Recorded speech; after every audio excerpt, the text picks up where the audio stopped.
All right, everyone, we are here with a very special guest. We are joined by Joe Manganiello. He is the newest host of Deal or No Deal Island. Big deal. Deal or No Deal is back, but in a big way, you know, on a nice island. Mm-hmm. Yeah, on a secret jungle island.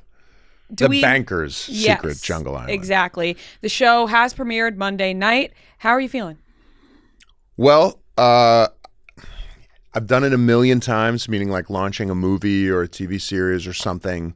And for whatever reason, this one, I was really nervous coming into it because I care. Like, I really love the show. I love doing it. I want to keep doing it. So I knew we had like an amazing product and an amazing show. And I just really want to get the word out and see if people will watch it. Yeah. Now, when we saw that this was happening, the original tease, I was really excited because I am a Deal or No Deal fan. We had Howie on the show when it was back.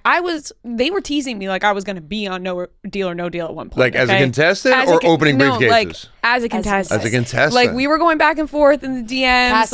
Casting director reach out because we talked about it on the show as a whole thing. And then boom, silence. Never heard from them again. Okay. Then the show ended. Yeah. So when I saw this come out, I was like, nobody contacted me about Deal or No Deal Island. And then it went even further to see that you were the host, and we were excited about that, but we had no idea how this came to be. So can you tell us how you became the host and how you even heard this was happening? I got a call from my agent that NBC wanted to meet me and talk to me about something.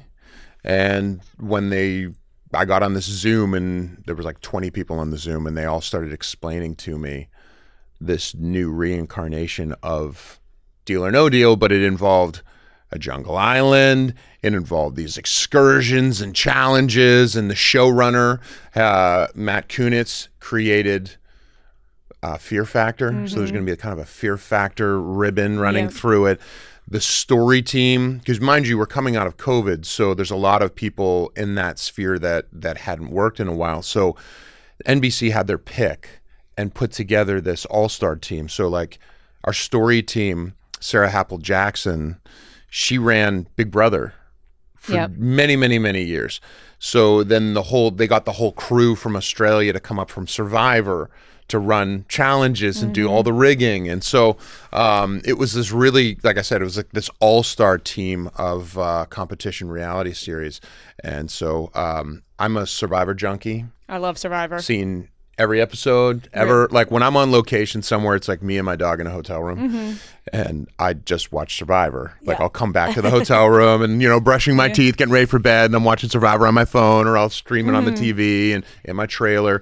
And I have friends that love Survivor. We all talk about it, you know. And then I love Naked and Afraid. I just like watching people suffer in a wilderness setting. Were you pumped that Boston Rob was going to be on the show? I was. When they told me, I didn't know until I actually got to the island. They said, "Oh, you know Boston Rob's here." And I went, "What?" And they go, "You know who that is?" I go, "Of course I do." Are you kidding me? And but I had to hide that because all the producers, we have a non-interference clause. So you know, our job is just to document the drama as it happens, not interfere in it. So I didn't want to expose Rob in case the players hadn't exposed him. Exactly. Same with Claudia, because, you know, Rob being a Survivor champion, that could put a target on his back, or it could say to the rest of the players, we want him around because he's going to be good at helping us figure out the challenges and strategize. So you just don't want to interfere. But of course, then, you know, as you see, well, as you'll see, like he does get exposed. Yeah. And so once that happened, then it was on. I feel like even if you haven't watched Survivor, like you're familiar with Boston Rob. Like people who haven't watched Survivor before, they hear the name and they're like, okay, he's really good just because I've heard the name so many times. Yeah. He transcends past the Survivor. Yeah. Well, like, he has name recognition outside of right. Well, that's what people need to remember is like, you know, Survivor in the beginning, there was like 50 million people a week watching the show, 40, 50, 60 million people. Like it was, the numbers were insane. So, you know, the whole country, or most of the country, is watching or at least talking about this guy. I'm actually seeing a fight about that right now because have you heard of Traitors on Peacock. Traitors. Yeah. I love Traitors. Oh, Are you same. kidding me? I We love love Traitors. Alan Cumming. Yes. We're big Yes. Traitors fans, Yeah. and now Parvati has been fighting with somebody from the Real Housewives, Tamra, and Parvati basically went on Johnny Bananas podcast and was saying like, you know, she was basically saying like, I'm the best of the best. Like, I'm Survivor, like millions of people, blah blah blah. Talking some smack. Tamra's Right, Tamra's like gunning for. She wants views. Everyone wants to say their show's the best show. And so now there are people fighting. Do I need to go between, on the like- Johnny Bananas podcast? Okay. Have you met Johnny Bananas? No. Are you a fan though? Have you watched the challenge? No, I haven't. I'm catching. See, like my reality competition is more like I said, Survivor, Naked and Afraid, Fear Factor. Yeah. You know, I was into kind of that real world when it first came out before it like just went like hot tub crazy. Yeah, it became into the challenge. Yeah, I was more of the social experiment of it all. Yeah. You know, I'm trying to sound smart. Right? Yeah. Intellectual. You're like, no, I like the original game shows. Yes. But I'm a thoughtful reality Right. fan. Yeah, the Traitors is so good though. So now, how difficult was it for you to kind of not get involved or like, because you're there, you're witnessing it all happen, like you're a fan kind of watching it all go down as you're like. Well, listen, I have a lot of work to do. Yeah, you know, yeah. there's a lot going on, and of course, you know, there's a lot to prepare for also and be ready for in the moment. Because I am running the game and I'm setting up the game and I'm kind of, you know, prepping the audience for the drama that's about to happen and setting these things up.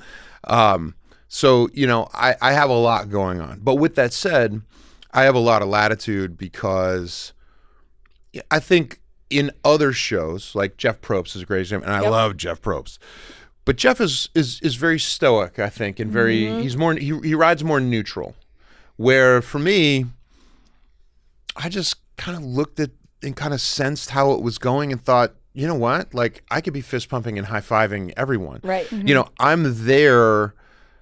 I want to see people win, or I want to see them really fail. Yeah. You know, I Yes. want to see the drama. I want the chaos. you want to see good TV Yeah. as a viewer who knows good reality TV. So I'm a bit of a field general out there, making sure that, you know, the 12 cameras are getting all of this there. I'm teeing up the action, but I'm also like reveling in the highs and lows of the competition. There are times like, you know, if you watch the first episode where I'm yelling and fist pumping along with everyone. It's just contagious because in this version, the crowd are the other players.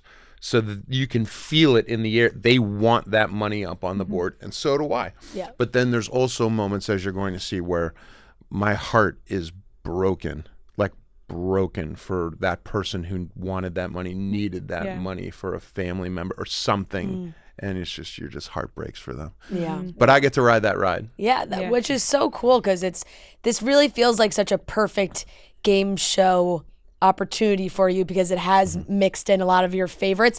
In previous years, have there been game show opportunities that maybe you have thought about doing? And now obviously this has been the perfect one, but has there been any in the past? Yeah, when Joe Rogan stepped down from Fear Factor and they were rebooting it, I got offered it. Okay. So there was that. Then, you know, there have been talk shows that have come to me to see if I wanted to like either interim host or take over as host. And then, God, like 20 years ago, I was at a house party and someone who cast for Survivor started talking to me and said, they told me that what they did for a living, and I was like, I could win. Yeah. And here's how. And I started like laying it out. They're like, you should make a tape or a DVD. And I was like, okay. And they're like, but you can't be an actor. There's too many actors that apply for but you can't be an actor. I go, well, you know, at the time I was working construction in LA to pay the bills. So I'd pick up this truck at 7 a.m, shovel sand and gravel, mix cement, jackhammer till 4 p.m, like every day. Yeah. Hard work. Oof. And I had this big beard and a long like ponytail. Perfect for Survivor. Yeah. And so I said I was Joe, the construction worker from Pittsburgh, whose great grandmother was an Armenian genocide survivor. It's in my blood. Yeah. You know? Yeah. I feel like that really could have played. They wanted me on the show. Yeah. I was in the final round. They were like, you know, we want you. These are the dates. And like within a week, I got a phone call that a TV pilot that I had shot a year before that didn't get picked up, which is kind of why I was like, well, if it didn't get picked up, to hell with it. I'm going on Survivor. I'm going on Survivor. Yeah. A year later, it got picked up by a different network, which never happens. And so I called Survivor, and they were like, yeah, you can't be on TV while the show is running because you can't be in two places at the same time. So right then and there, you had to decide: am I going to be like a game show connoisseur, or am I going to be an actor? Well, I was an actor. You know what I mean? I didn't go to drama school no, or right. I was all gonna of say, that you for didn't nothing. do a for nothing. So yeah, of course that was, but looking back, yeah, it's kind of funny that I was like, I could win, and I had the whole strategy down and everything. Do you think that you could win Survivor now? Say they did a season where they were like, we're going to bring on actors. Right. Well, Celebrity yeah, they do that. I mean, Jimmy Johnson's on it. They bring in pro athletes. That happens. I mean, Survivor's tricky, because of the social experiment. So you have to look at like what you represent. I mean, obviously now I'm at a different age than I was then, but physically I can still do everything I could do back then. But I think just in general, 6'5", athletic, like you're going to be valuable to the tribe as long as you can provide food. And then as soon as they hit the merger, they're going to try to get you the hell out of there. So that's the thing is I would have to win. Like I would have to become like Ozzy. Yeah, I'd have to win every single challenge on my way out. Exactly. Yeah. Just to make sure you secure that spot. Now, I love your passion for the show and being a host, because sometimes you see that people will become a host of a game show or a host of another show, and they're just doing it because it's a job that they picked up. But you really care about Deal or No Deal Island, and we really care about it too. Good. Yep. I don't understand. Well, I do understand taking jobs sometimes for money. I get that. I get why, actors or whatever, that happens. But that's just not the case with me in terms of this. Like, I love games. Like, I'm such a hardcore, game night guy. Like, if I come to your game night, it's gonna get serious. What kind of game you're showing up to somebody's game night? Yeah. What game is that they have set up is going to impress you? Well, does if they're setting up some you're playing some basic. No, does it have to be complex? No, you have to running charades. Okay. You got to have running charades. Okay. That's the sign of a serious game night. Okay. Wasn't that the one Taylor Lautner mentioned too? Yes. Okay. Seems like a common theme with the game show. Yep. Game night people love running charades. It's like 20, 30 people packed into a house, and everybody's in the center, and then you go off to your separate rooms, and everybody's running around. And I saw someone put their face through a plate glass window. I think it gets hardcore. Right, really I've seen nights. crazy stuff. And then you do celebrity. You do the 3 rounds where you and then the third round is like your mouth is full of marshmallows. Do you know this one? No. We have everyone writes celebrity names down. You put them in a bowl. And then, the first round, you're like, I was the governor of California. And you're like, Arnold, and then the second round, you only have one word. So you have to go, and then, Arnold, and then the third round, you do the celebrities, but every time you get one right, you have to put the marshmallow in your mouth. Okay. And so by the time you get to 6 or 7. Yes. I've played a version of that is more more just general charades, but everything in the bowl, the same names. It's like, you can pick a person or it can be an animal thing. It's like each round you only have one word to describe it, then the next one you have to act it out, and then it's different rounds like that. That's fun too. That people have different names for that game. We called it salad bowl or something. It's different. Do you scoff when you see a board game? You're you're not creative enough. No. You're using somebody also, else's. here's the thing. So for years, people might not know this, but I was gainfully employed by the company that owns Dungeons and Dragons for the past 7 years. So I was brought on as a consultant and then hired to develop a series of novels that they owned for streaming. And while I was doing that, I then got asked to direct and produce the first official Dungeons and Dragons 50th anniversary documentary. And then I wound up writing part of a game module. I started helping to redesign this board game, and the point of that is that if you go on Kickstarter, the board game industry is massive. There are board games, whether that's Kingdom Death or the Simon games. I mean, these games are doing 11 million on Kickstarter, 6 million, 3.5 million at a pop. So it's really huge. It's not your grandma's board game. Let's play Right. You know, Parcheesi or something. You know what I mean? The game Sorry. of life. Yeah, you know, yeah. it's not that. It's like these are massive, intricate, you know, board games like a la like Risk on steroids. You know, I actually heard a story recently that Jimi Hendrix used to do tons of acid and crush people at Risk. That sounds like a good time. I thought that was like the greatest stuff. Yeah, he probably, you know, he put himself in that state. Right. Yeah, people were like complaining that he would like destroy, like if he don't play Risk with this guy, he'll kill you. A whole And I'm other just- world of the Risk game. Somebody else tries playing it on acid, they're done. Yeah, I would not recommend trying that Yeah. at all. I don't know what would happen. Yeah. Well, so I mean, obviously, your games are a passion for you, in that world. I mean, yeah. I mean, I enjoy competing. Yeah. You know, I was an athlete for many years, so I just enjoy competing, and I do like, you know, it's a fun social thing. You know, I used to play poker, Yeah. a little bit, but I wasn't like Hollywood Casino for 3 Right, years. right. No Do you one like can to find me. gamble? No, not really. I like playing blackjack, but I don't like playing with exorbitant amounts of money. Like I don't sports gamble. Yeah. Because I get too crazy. Yeah. If like I lose, then I want to like go flip a table and like Yeah. murder someone, you know, and I just can't get angry. I also feel like people that are, I know, you know, you're heavy in the Pittsburgh yes. fandom, and I feel like anybody that is really deep into their sports fandom, sports gambling kind of gets hard. Yeah. Like it's just for a casual fan, sports gambling can be so much fun, but when you're like really dedicated to a team, like you don't want to touch.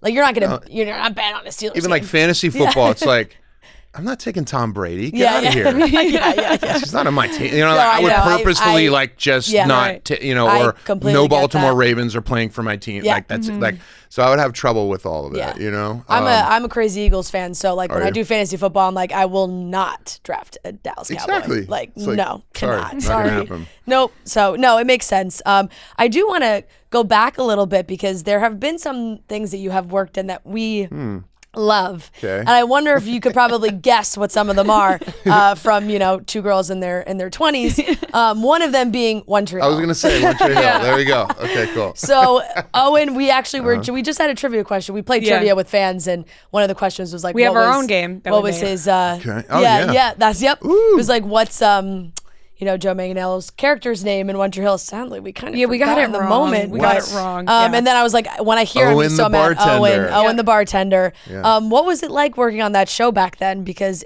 you really you hit it right in those like mid seasons. Yeah. Well, they had done 4 seasons prior in high school. Yeah. Okay. And I didn't watch those seasons. Like I really didn't. That you know, I just didn't know about. I knew of it, but I didn't watch it. I knew, oh, that's that show with that Chad Michael Murray guy. Yeah. Like, that was all I kind of knew. Yep. And then when I got cast on it, I was 30. So I was like, am I a teacher? Like, really? Are we doing this now? And Yeah. they said, no, no, Have no. I Once officially you reached reach teacher? teacher Yeah, at that point, I was Have like, I reached territory, high school teacher at 30? then Yeah, you do I have become children? You know, what are we doing? You Like become I the host of Deal or No Deal. cross some invisible line. It's like, oh my God. And so no, they're like, no, they're jumping 4 years ahead in the future, and the girls are, you know, the kids in high school, they're now older. And I thought, oh, that's actually a really great idea, because you're gonna have this kind of nostalgic look back at high school, but only in the next season. And Right. everybody on the show's that age anyway. Yeah. So, and I just thought, wow, that's great. You're gonna catch up with them years later, and you're gonna see where they all went, and they're gonna play some like, you know, soothing, you know, emotional music underneath, and it's going to be great. And they said, yeah, you're going to be playing the bartender in town, because now they're old enough to go to the bar, and you're going to be the like a love interest of Sophia Bush's character. And I went, oh, great. And you know, what's funny, looking back, was that, you know, obviously there's a romantic attraction, okay, and I'm playing that. You know, I'm playing. Because, you know, when it's a drama, it's a romance show, so you want to believe in love at first sight. You want to believe in, you know, pulling heartstrings, and, you know. And so my character, Owen, you know, when I see Brooke Davis, which is Sophia's character, you know, so, you know, I'm looking at her, and I kind of give her those looks, and, you know, the little girls who were used to watching this high school show were not used to a man looking at a woman that way, or what that means when you look at a woman that way. And so there were like lots of comments that were like, "Oh, he's creepy. Why is he looking at her so creepy?" And it's like, "Oh, right, you don't like you're not there yet." They're used you know? to like the girl chasing the guy in high school, like that whole scenario. But there's no like kind of like animal thing going on in that kind of a vibe, you know? I do think that though, even that is so true in the time. And now people have gone back and it's one of those shows that like in the pandemic everybody was rewatching and getting back into. And I remember seeing a lot of people that were like, damn, Brooke and Owen could have they really should have worked out. We even talked about that the other day. We were like, that would have been what could have been. What could have been. That Well, you know really what happened behind ending. the scenes, and this is like not sexy at all, but like the writer's strike hit in 2008, and that was the previous writer's strike to the one this year. Yeah.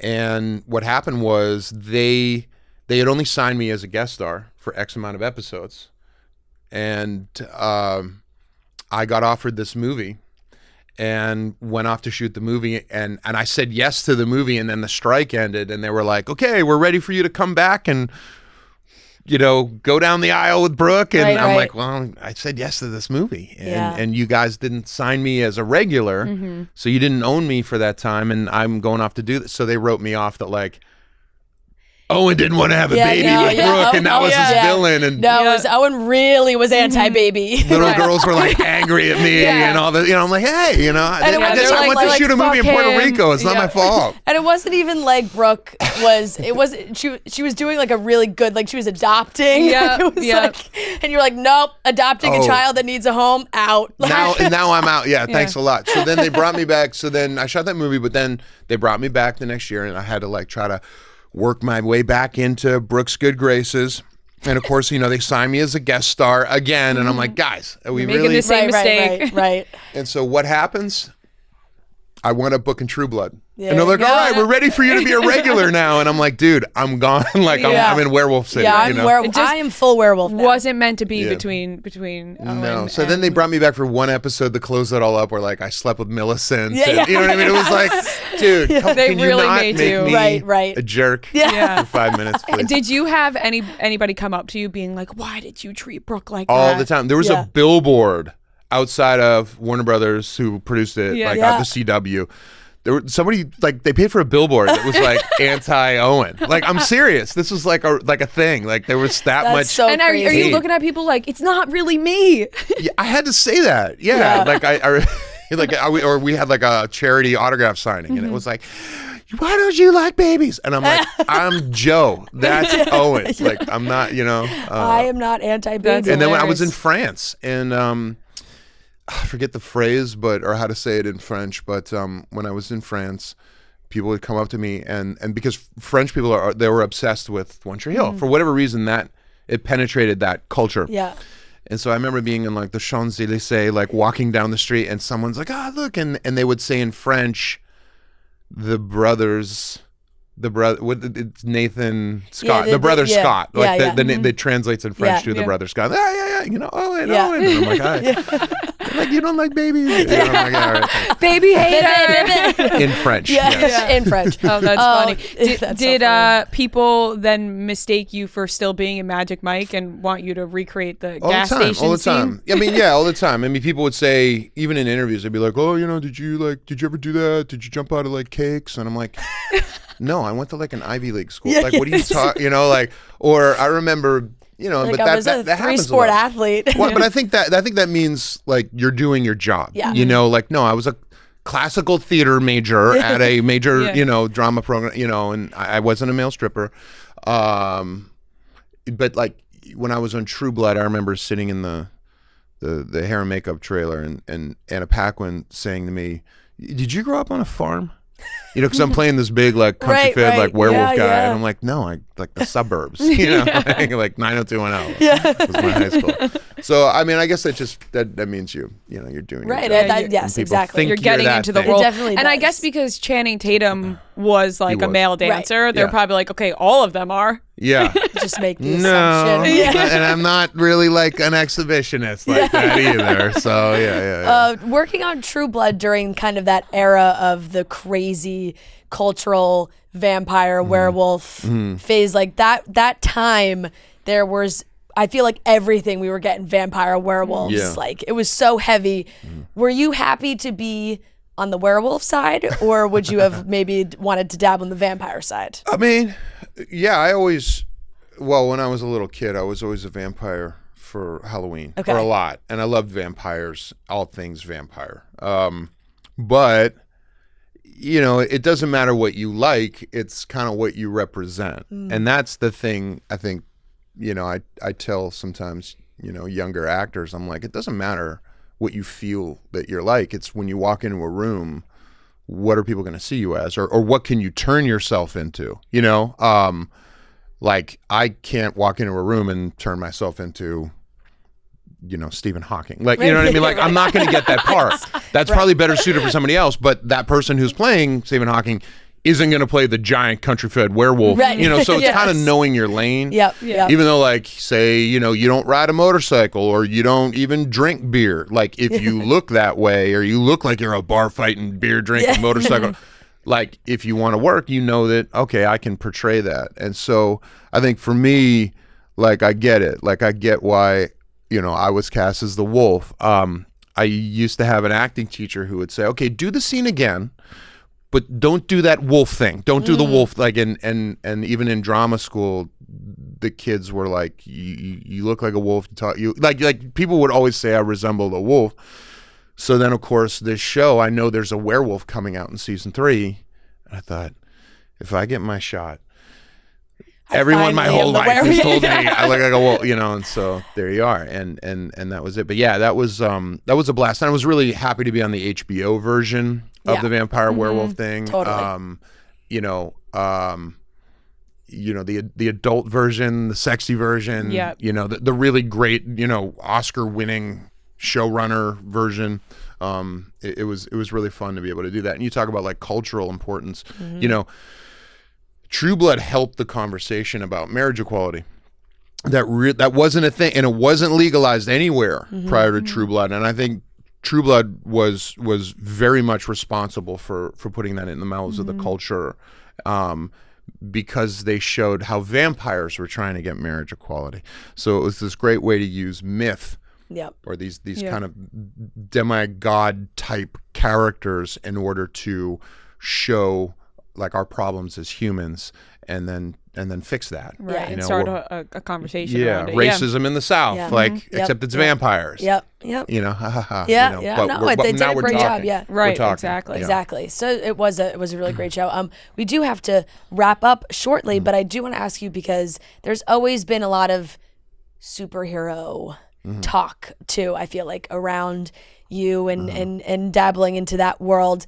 Is there a dream superhero that you would like to play at this point, or is it past? Yeah, I mean, I don't know. I had like some real heartbreaks with that kind of thing, or things that were didn't happen or were going to happen and all of that. And here's the thing I think people don't understand is that I don't really like superhero movies. Like I don't watch them. I don't go to see them. Right. I like Christopher Nolan movies. Yeah.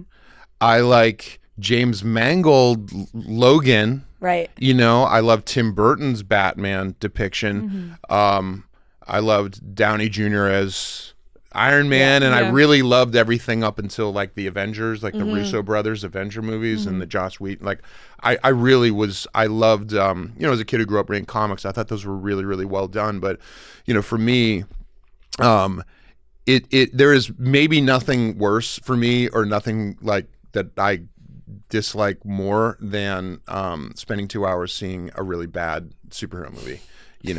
I'm very particular, and so I would just, if I was going to do that, I would want to be a part of something amazing and smart, the way that True Blood was, or the way that Sam Raimi treated the original Spider-Man that I was in.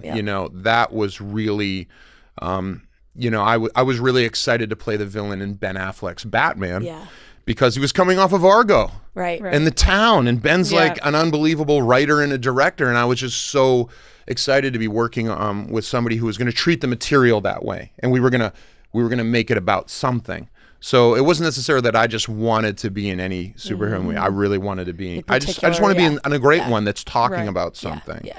You know. Yeah. So. Did you watch Loki? No. Any of the series? Yeah. No. Some of the series are pretty good, I will say, because it dabbles. Because everyone talks about like the Marvel.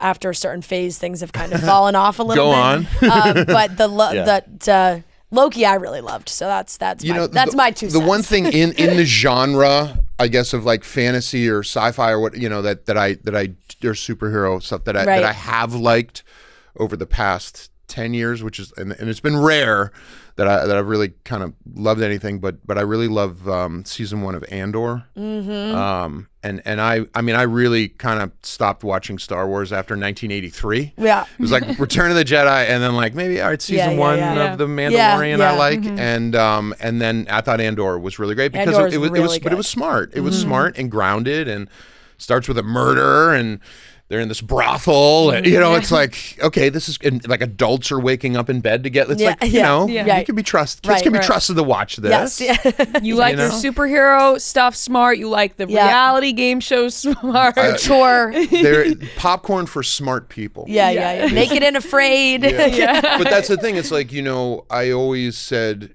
you know, I was always taught as a kid, if you're going to do something, you do it to the best of your ability. You be the best you be the best in the world, and if not, you just be the best you possibly can. And to me, it's like, well, if I'm going to be an actor, I'm going to pursue entertainment, then I'm going to go to the best drama school that I can possibly go to, which was Carnegie Mellon. I'm going to get out. I'm going to try to work with the smartest directors that I can, whether that's Sam Raimi or Steven Soderbergh or Alan Ball. I'm going to work with the best actors and actresses that I possibly can. Anna Paquin, you know, these Oscar winners, and McConaughey, and, you know, you just want to. I want to stay in that group because I think ultimate fulfillment for me is you know, it's a group effort, and there's so much that can go wrong if you're the smartest person in the room. Yeah. And I never want to. I want to make sure that there's always someone else. Yeah, I want to be a part of that. But I also, like, for example, you know, Deal or No Deal Island. I'm working with geniuses in this industry. You know, and that have been responsible for some of the greatest, really documentary style storytelling ever. And you know, I couldn't have a better team. The show it's really brilliant how it's all made and how it all comes together. I mean, there's 12 cameras, there's drones, there's people in trees, people in the water. Yeah. It's incredible to see I how. I am so excited to watch the rest of the show. Like, people would even watch a documentary about the making of a show, like Deal or No Deal. Well, that's the thing. Island, I was at the point where my agents were like, what do you want to do next? And I was that close to saying, I want to just go shadow Survivor. Right. Like, send me to Fiji or wherever they are. Yeah. And I just want to see how they make it. Yeah. You know, and then I get the phone call. Yeah. And it was like, you're talking to the right person. I'm like right there mentally. It's all worked out, and everybody can watch Deal or No Deal Island, the first episode. Peacock. Yes. Peacock is incredible. We love Peacock. We've been talking nonstop about how Peacock is our favorite streaming app right now. So Deal or No Deal Island on Peacock, on NBC. And you can go and watch Traitors. Yes. Right after. Right? Yep. Watch it right back after. to back. Exactly. It's a perfect Last game show fix. About Traitors before we end. Okay. Are you rooting for Pilot Peter the Bachelor, or you want him gone? Oh, man. I oscillate. I was mad. I wanted them to get rid of him. I knew that there was no way he was going to accept the invitation. Did you want him to? Traitor. I knew he wasn't. No, I just was like, no way. Why would he do that? It's like, no, you're not going to betray them. And okay, that was like that was the last gasp play, right, on the part of the Traitors. Yeah. But no, I who do I want to win? I mean, it can Phaedra weather the storm? I don't think so. I've become a fan of Phaedra. Right now, I think I'm rooting for CT because of the challenge. I like CT. And I was rooting for Parvati just because of Survivor. But they were onto her too quickly. I would have asked CT to become a traitor. Personally, in that moment. Totally. He would have done it. But also, then Parvati is going to be gone anyway. Exactly. So she knew that was the last gasp. But I think I would put my money on the field. I think the Faithfuls are going to win this year. Love do. that. Love that. I All right, think so, everybody. too. You heard it here first. Joe, thank you so much Yes, for coming thank in. you Like so we said, much. everyone, Thanks Deal or for No having Deal me. Island, please go check it out.